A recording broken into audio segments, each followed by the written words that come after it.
मेरा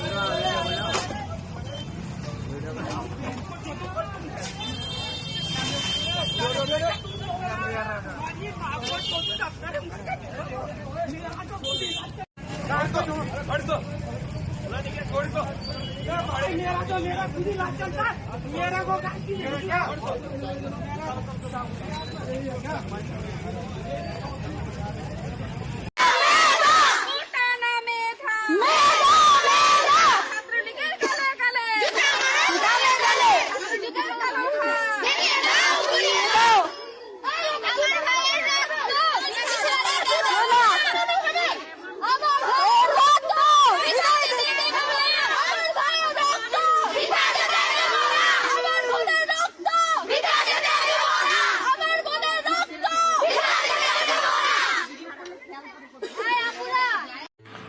जय श्री राम। योगेश अनंत काले का सभी सुनने वालों को प्यार भरा नमस्कार। मित्रों, हाथ जोड़ के एक विनती है, सब्सक्राइब, लाइक और शेयर करो और हमें जिंदा रखो, क्योंकि हमें आगे बहुत सारा आपको अनसुना अनदेखा इतिहास मुझे आपको सुनाना है। तो थोड़ा सा जिंदा रहने के लिए बस आपको 1 सेकंड का काम है, बस सब्सक्राइब करो, लाइक करो, शेयर करो। आगे बढ़ते हैं। शाहू के निधन के बाद जो महाराष्ट्र में अस्थिरता आई, उसे ठीक ठाक करने और अपने राज्य कारभार की गाड़ी पटरी पे लाने के लिए कोशिशें लगातार अब हो रही थी। पेशवा अपने विरोधियों से भी बातचीत शुरू कर चुके थे। व्यक्ति विशेष से ज़्यादा तो हमेशा राष्ट्र होता है, और यही काम नाना ने किया। राजमाता ताराबाई के षड्यंत्र की जानकारी होते हुए भी नाना ने ताराबाई से बात की है, लेकिन इस बार थोड़ा सा नाना ने बदलाव किया। इस बार क्या किया? इस बार लेखी करार ताराबाई ने करने पर नाना ने बड़ा जोर दिया। नाना के अधिकारी थे चिंतो अनंत देवस्थळे और एक थे मोरो शिवदेव ठिटे। ये दोनों ऊपर जाके किले में ताराबाई से मिले। 11 जून 1751 का एक पत्र है, तो वो करार के बारे में ही है। तो इसका मतलब है 2-3 महीने, शायद 2-3 महीनों के अंदर ये करार का मसूदा तैयार हुआ और फाइनल हुआ, क्योंकि करार में नाना ने ताराबाई के जितनी भी मांगे थी वो सारे विधेय नाना ने मान्य किए हैं। 13 अक्टूबर को ताराबाई नीचे सातारा शहर में महादेव मंदिर पे जलाभिषेक करने आई थी। इसका सीधा मतलब है कि करार हो चुका था अक्टूबर से पहले। ताराबाई के पास भी अब खेलने के लिए ज़्यादा मोहरे तो बचे नहीं थे। उसके 2 धुरंधर दाभाडे और गायकवाड़, ये मई 1751 में ही नाना ने कैद कर लिए थे। करार में वही पुरानी वयस्कर राजमाता की बातें थी। पैसों के बारे में, भाई मुझे इतना पैसा मिलना चाहिए, उतना पैसा मिलना चाहिए, मेरे निष्ठावान अधिकारियों को आपने क्षमा कर देनी चाहिए, कुछ अधिकारियों ने बहुत सारा अच्छा काम किया है, उनको इनाम मिलने चाहिए, वगैरह वगैरह वगैरह। इस टाइप के 11 विधेय ताराबाई ने सामने रखे, जो नाना ने उसको मान्यता दे दी। किले में राम राजे का एक सुरक्षा रक्षक था। उस सुरक्षा रक्षक ने राम राजा को छोड़ने की क्या मित्रों बात छेड़ी है। ये हमारी, अब क्या कहें, वो राजमाता थी, वयस्क है, उसे ज़्यादा बोल नहीं सकता हूँ, लेकिन वयस्क राजमाता ने हवालदार आनंद राव जाधव का शिरच्छेद कर डाला है। यहाँ तक उसका अहंकार गया था। आप देखो, विमनस्क का अवस्था जिसे कहते हैं ना, वो अब राजमाता की होने लगी थी। 13 अक्टूबर को ताराबाई सातारा से राम राजा को लेके पुणे गई है। हंसी भी नहीं आती। अब क्या करे ये राम राजा का, कोई बच्चा है क्या? हाँ, न बालक था न शिशु था। ये तो राम राजा 2 बीवी रखने वाला 29-30 साल का हट्टा कट्टा पहलवान था। लेकिन शरीर से था। हाँ, निर्बलता, निर्बलता तो कूट कूट के भरी हुई थी मानसिकता में।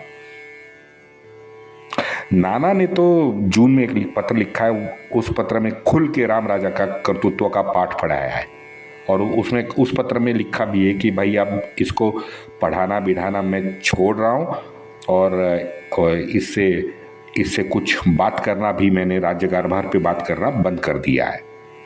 1751 में के दिसंबर में जब निजाम का बेटा पुणे पर हमला करने आ रहा था, तो राजमाता ने भाई दादा प्रतिनिधि को नाना की मदद के लिए भेजा। अब सीधा मतलब है कि ये तो सीधा साधा गणित तो था नहीं, राजमाता थी, लेकिन राजमाता ने ये बतलाया कि भाई ये करके मैं करार का सम्मान रखना चाहती हूँ।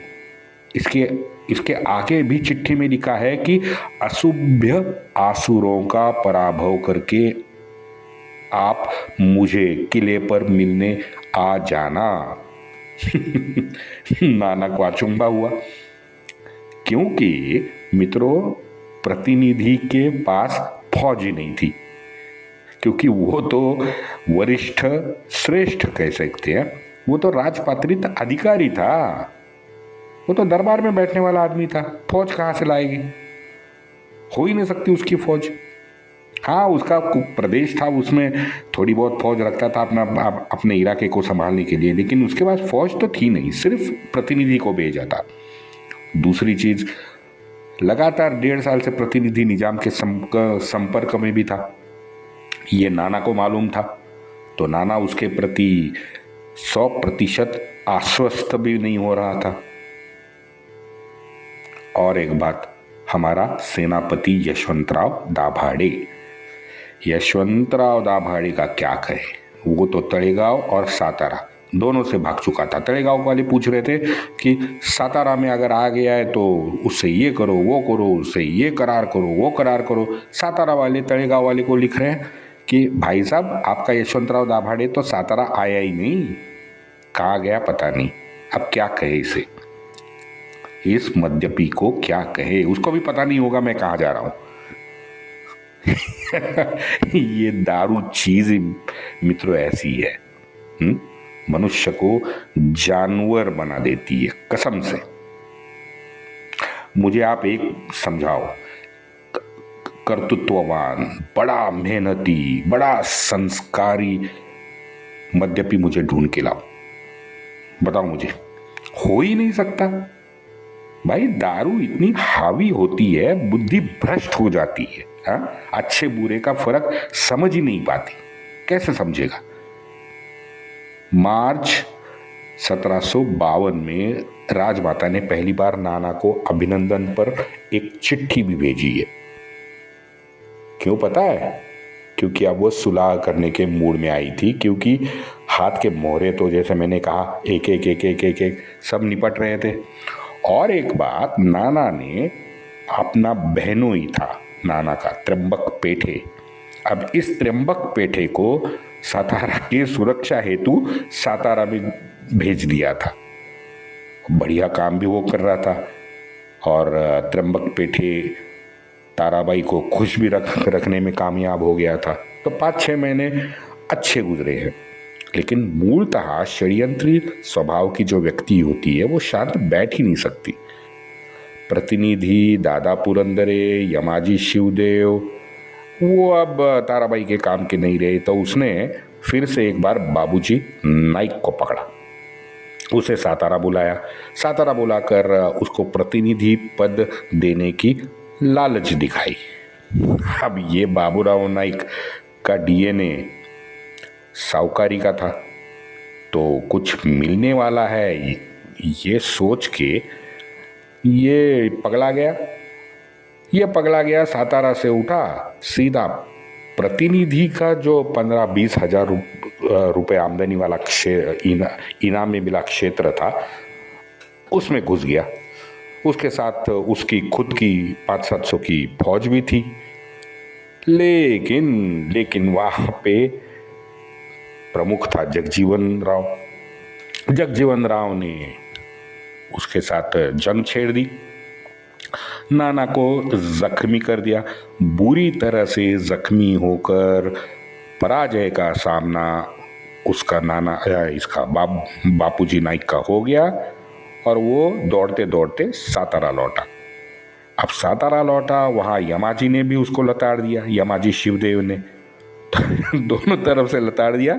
बारामती अपने घर लौट गया और बारामती भी उसको लात मार के ही भगाया था। आपको मैंने सुनाया था ये कि जब बाजीराव का निधन हुआ था तो बाजीराव पे 12 से 14 लाख रुपए का कर्ज था जो उसके बेटे नाना ने चुकाया था। अब एदलाबाद में निजाम से जब करार हुआ था ना तो नाना को पैसे मिले थे। तो नाना पुणे आने के बाद सबसे पहले ये बाबूजी नाइक को ही नाना ने बुलाया था और उसके 36,000 रुपये देने थे, 36,000। तो वो नाना ने एक रकमी बाबूजी नाइक को दे दिए और बाबूजी नाइक का पुणे का जो घर था उसको लॉक लगा डाला और बाबूजी नाइक को बारामती भेज दिया। ये है बाबूजी नाइक, पैसे के पीछे। तो जगजीवन राम ने भी उसको लात मार के वहाँ से भगाया, यमाजी शिवदेव ने सातारा से लात मार के भगाया, तो ये बाबूजी बारामती लौटा है। यहाँ ताराबाई अपने नए नए हथकंडे उपस्थित करके लगातार परेशान तो कर ही रही थी। अब 7 साल पेशवा के हर योजना पर वो संशय उठाती, उनको कोसती, उनमें अड़ंगा डालती।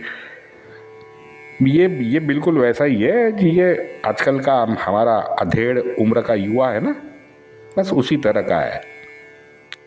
अरे बेटा, तू कबूल तो कर कि भाई मुझे राजनीति और राष्ट्र नीति का ABCD भी नहीं आता। चुपचाप सब छोड़ बैंकॉक निकल जा, वहां सुकून से जितने चाहे उतने मठ में विपश्यना करते बैठ जा भाई। ये कभी राफेल, कभी चौकीदार चोर है, कभी पिगैसिस, हाँ, हर 2-4 महीने में विपश्यना करने विदेश भागता है। वह विदेश में उसको ये मक्कार गोरे भांड मिलते हैं, वो एक कागज थमा देते हैं। ये हमारा पप्पू यहाँ वो कागज दिखा के पूरे भारत भर घूमता है। और ये भारत के जितने भी हमारे शून्य नागरिक है उनको परेशान करते बैठता है, उनको बरगलाता नहीं है कोई भी। सबको सब मालूम है, हमको, हम भी सामान्य नागरिक ही है ना हम लोग, हमको सब मालूम है। परेशान रोज करता है, क्या कहे इसको।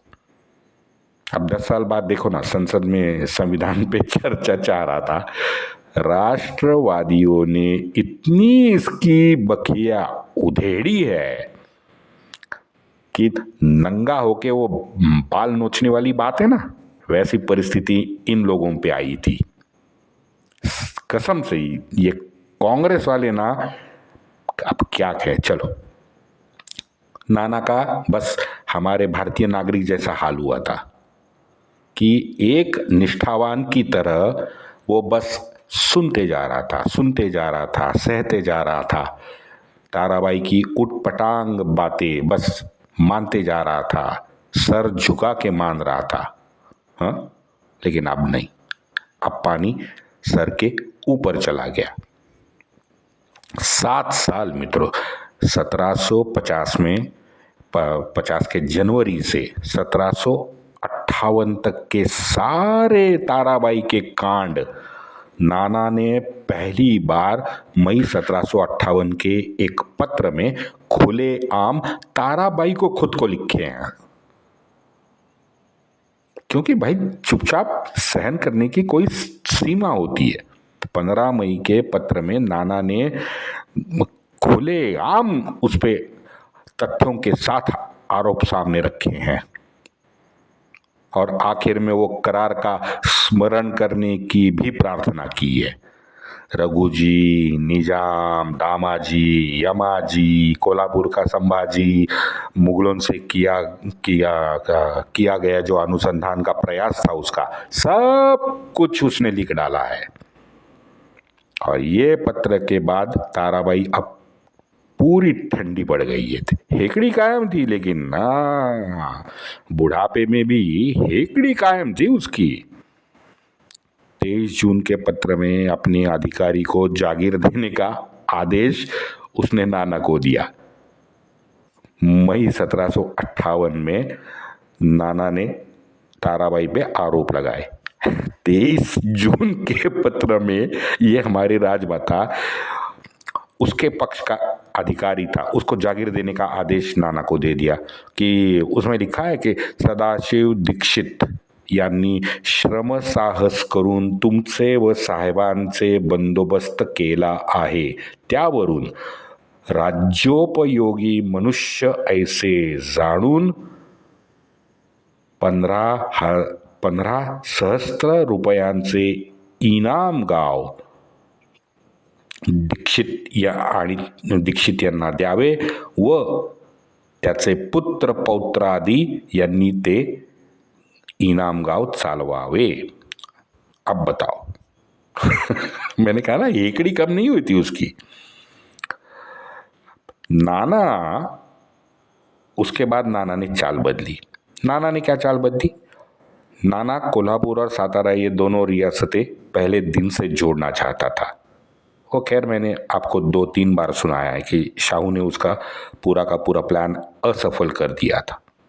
अब बदलती परिस्थिति में राम राजा के जो पूरे हाल थे वो राम राजा को देख के नाना को हिंदवी स्वराज्य के भविष्य की चिंता सताने लगी। नाना ने पहले सदाशिवराव भाऊ को पुणे में अपने सामने बिठाया। बाद में वो ताराबाई के पास सातारा चला गया।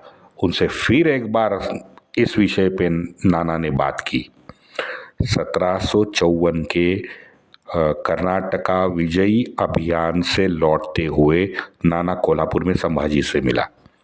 संभाजी भी अब वयस्क हो चुका था, षड्यंत्र करते करते वो भी थक चुका था। संभाजी और उसकी धर्मपत्नी जिजाई ये दोनों को समझाना अत्यावश्यक था, इसलिए नाना कोल्हापुर रुका हुआ था। तब कोल्हापुर को करवीर नगरी भी बोलते थे। इस भेंट का बड़ा सुंदर वर्णन 3 जगह पे लिखा है और सबसे चकित करने की बात यह है मित्रों कि ये तीनों जगह लिखा हुआ जितना भी भेंटी का वर्णन है वो समान है। इसका एक मतलब है कि शायद ये तीनों लेखक करवीर नगरी में तब मौजूद थे। बड़ा रोचक है। ज्येष्ठ शुद्ध 14 यानी 3 जून 1754 को कोल्हापुर में इनकी दोनों की भेंट हुई है। अच्छा ये और एक बताता हूँ, ये दरमियान 28 मई को, अब 3 जून को ये कोल्हापुर में मिले हैं, उससे मात्र अब एक 5-6 दिन पहले 28 मई 1754 को आखिरकार हमारा ये दारूबाज नाकारा निकम्मा मद्यपी सेनापति यशवंतराव दाभाडे का निधन हुआ। चलो उमाबाई के हमारी जान छूटी।